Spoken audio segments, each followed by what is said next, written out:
All right, good Monday afternoon. We're going to start out talking about Harvey, which is on the move finally after being nearly stationary for the last 48 hours, but it's not moving in a direction we really want to see it going to. Its eye has moved back out over the open waters of the Gulf of Mexico. Very warm this time of the year, so it's expected to re-intensify as it kind of does a little loop-de-loop here and then makes a secondary landfall somewhere near Galveston, just to the east of Houston, before tracking inland and falling apart finally and being absorbed by a cold front. So several more days of excessive rainfall there. In fact, here's one of the computer models, another 14 to 15 inches on top of what they've already seen. Some spots 40, 45 inches already since Friday evening at landfall. And we have another system to talk about here, almost named Irma. Almost. It's potential tropical cyclone number 10 right now, about a couple miles an hour away from strengthening and becoming a tropical storm. Looking much healthier within the past couple of hours here, but still categorized as that potential tropical cyclone. As it moves north-northeast, it does strengthen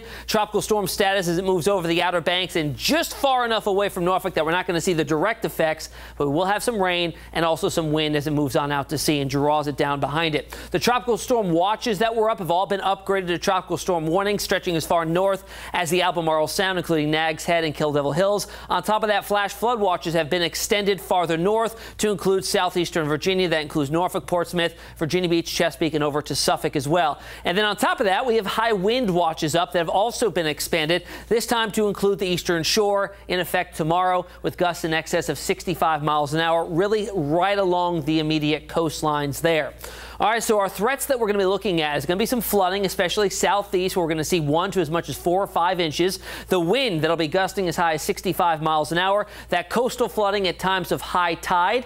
And then we have high surf and rip current risk up for the remainder of the week. And those surf up to 8 to 12-foot waves out there just off the coastline. Here's how it looks on Futurecast. Again, those clouds lowering and thickening through the rest of the afternoon. The majority of the rain should hold off until overnight as it lifts from the south to the north. Notice some yellows and oranges indicating some heavier downpours in there with us through the morning hours and then even into the afternoon, becoming a little more scattered and isolated. But that wind will be howling coming in out of the north and east, piling the water up against the shoreline, so some coastal erosion could certainly be an issue with gusts as high as 60 to 65 miles an hour. Here's what one of the computer models shows in terms of those wind gusts. Norfolk getting up to around 50 to 55 miles an hour. And notice it's really right along the immediate coastline you'll find the strongest winds. On top of that, rainfall ranges from about an inch or so, maybe a little bit less than that, all the way up to 4 to 4.5 inches. The farther south and east you go, the heavier their totals will be. We'll talk about Sewell's Point now in terms of those tides. Really at high tide tomorrow afternoon is where you're going to see the greatest impact there, 5.6 feet, indicating some moderate flooding, so keep that in mind.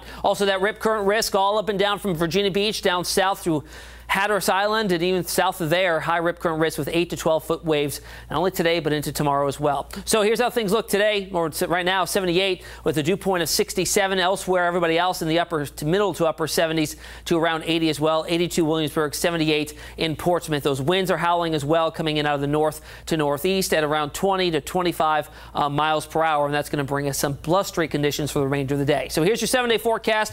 76 tomorrow, rainy and windy. That rain heavy time, especially in the morning, and we're going to see those gusty winds staying with us all day long, really spanning over into Wednesday as well. We turn breezy with clearing skies, and the warmest day of the week looks to be Thursday at 85.